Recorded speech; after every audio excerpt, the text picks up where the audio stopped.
Russia একবার পুনরায় পরিষ্কার করে দিয়েছে ভারতের সঙ্গে তার বন্ধুত্ব কতটা গভীর আর ভারত তাদের জন্য কতটা গুরুত্ব রাখে। কিন্তু এরই সাথে রাশিয়া ক্রুড অয়েলের প্রাইস ক্যাপ নিয়ে ভারতকে একরকম আলটিমেটামও দিয়ে দিয়েছে। প্রধানমন্ত্রী মোদি এসসিও সামিটে রাশিয়ান প্রেসিডেন্ট ভ্লাদিমির পুতিনকে যুদ্ধ থামানোর যে পরামর্শ দিয়েছিল, তারপর রাশিয়ার ভারতে অ্যাম্বাসেডর ড্যানিস আলিপভ মিডিয়ার সামনে আসে আর উনি তার ওপর রাশিয়ার তরফ থেকে নিজের টেক দেন। অর্থাৎ উনি বলেন রাশিয়া ওই বয়ান নিয়ে কি ভাবছে।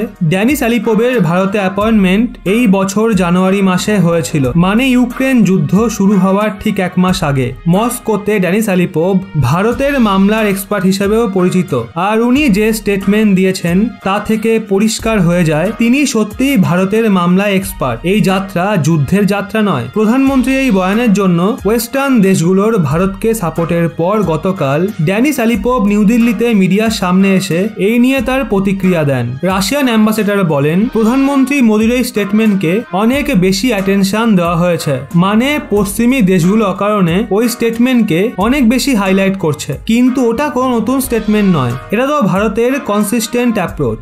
মানে ভারত তো এটা শুরু থেকেই বলছে। ড্যানিস আলিপভ বলে ভারত ও রাশিয়ার মাঝে একটা আনব্রেকেবল ফ্রেন্ডশিপ রয়েছে, মানে অটুট বন্ধুত্ব রয়েছে। ওয়েস্টার্ন যে দেশগুলো রয়েছে, আমেরিকা ও তাদের অ্যালায়েন্স, ওই দেশগুলো ওই কোটি ব্যবহার করে যেটা তাদের শুট করবে, বাকি সবকিছু তারা ইগনোর করে। এখানে রাশিয়ান অ্যাম্বাসেডর ড্যানিস আলিপভের বলার মানে হলো ভারতের যে স্টেটমেন্ট ওয়েস্টার্ন দেশগুলোর শুট করে, যেই স্টেটমেন্ট তাদের ফরেন পলিসির সঙ্গে মেলে, ওয়েস্টার্ন দেশগুলো শুধু সেগুলোকেই হাইলাইট করে, কিন্তু ভারতের তরফ থেকে অন্যান্য স্টেটমেন্টও আসে। ভারত কিন্তু আরো অনেক গুরুত্ব রাখে। আমেরিকা ও ওয়েস্টার্ন দেশ সেগুলোকে বেমালুম ইগনোর করে যায়। প্রধানমন্ত্রী মোদির স্টেটমেন্ট ছাড়া ড্যানিস আলিপভ আরো একটা বিষয় নিয়ে রাশিয়ার পক্ষ রাখে, সেটা ছিল G7 দেশগুলো রাশিয়ান অয়েলের ওপর প্রাইস ক্যাপের বিষয়টা। একটা এস্টিমেট অনুযায়ী এনার্জি এক্সপোর্ট করে রাশিয়া এই বছরও $350 বিলিয়ন কাছাকাছি ইনকাম করবে। এই ইনকামকে কম করার জন্য G7 দেশগুলো রাশিয়ার ক্রুড অয়েলের জন্য একটা মূল্য নির্ধারণ করবে,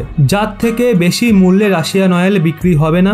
G7 দেশ ভারতকেই প্ল্যানে সামিল হওয়ার জন্য অনবরত বলছিল, কিন্তু ভারত সরকার এর ওপর আপাতত এখনো পর্যন্ত কোনো ফাইনাল ডিসিশন নেয়নি। এই নিয়ে রাশিয়ান অ্যাম্বাসেডর বলে যদি ওয়েস্টার্ন দেশ এই ধরনের স্টেপ ইমপ্লিমেন্টও করে, তো আমার মনে হয় ইন্ডিয়া শুধুমাত্র তার স্বার্থের দিকে দেখবে।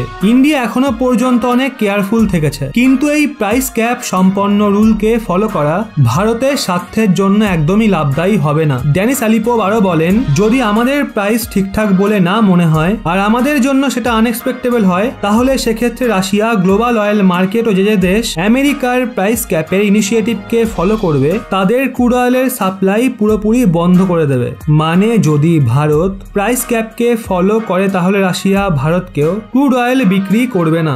ভারত রাশিয়া দ্বারা নির্ধারিত প্রাইসে ক্রুড অয়েল পাবে, আমেরিকা ও G7 দেশগুলো দ্বারা নির্ধারিত প্রাইসে নয়। ড্যানিস আলিপভ বলে রাশিয়ার এই পদক্ষেপে গ্লোবাল মার্কেটে অয়েলের শর্টেজ দেখা দেবে আর ক্রুড অয়েলের প্রাইস আরো বেশি বাড়বে। ওদিকে ইউক্রেন যুদ্ধ কবে থামবে এই নিয়ে উনি বলেন এক না একদিন তো থামবে, কিন্তু ওই দিন কবে আসবে সেটা আমরাও জানি না। উনি বলেন এটা অনেক কঠিন প্রশ্ন। এছাড়া রাশিয়ান অ্যাম্বাসেডর গতকাল ভারতকে UN সিকিউরিটি কাউন্সিলের পার্মানেন্ট মেম্বার করার জন্য রাশিয়ার তরফ থেকে নিজের সাপোর্টকে পুনরায় তুলে ধরে। আর এদিকে রাশিয়া ইউক্রেন যুদ্ধের ফেজ 2 শুরু হয়ে গেছে। 3 লাখ রিজার্ভ ট্রুপসকে যুদ্ধে আনা হয়েছে। এক্ষেত্রে আপনাদের কি মনে হয় পার্শিয়াল মোবিলাইজেশনের পর কি এখন ভারতের রাশিয়াকে সাপোর্ট করা উচিত, হ্যাঁ নাকি না? নিচে কমেন্টে আপনার মূল্যবান মতামত অবশ্যই জানান।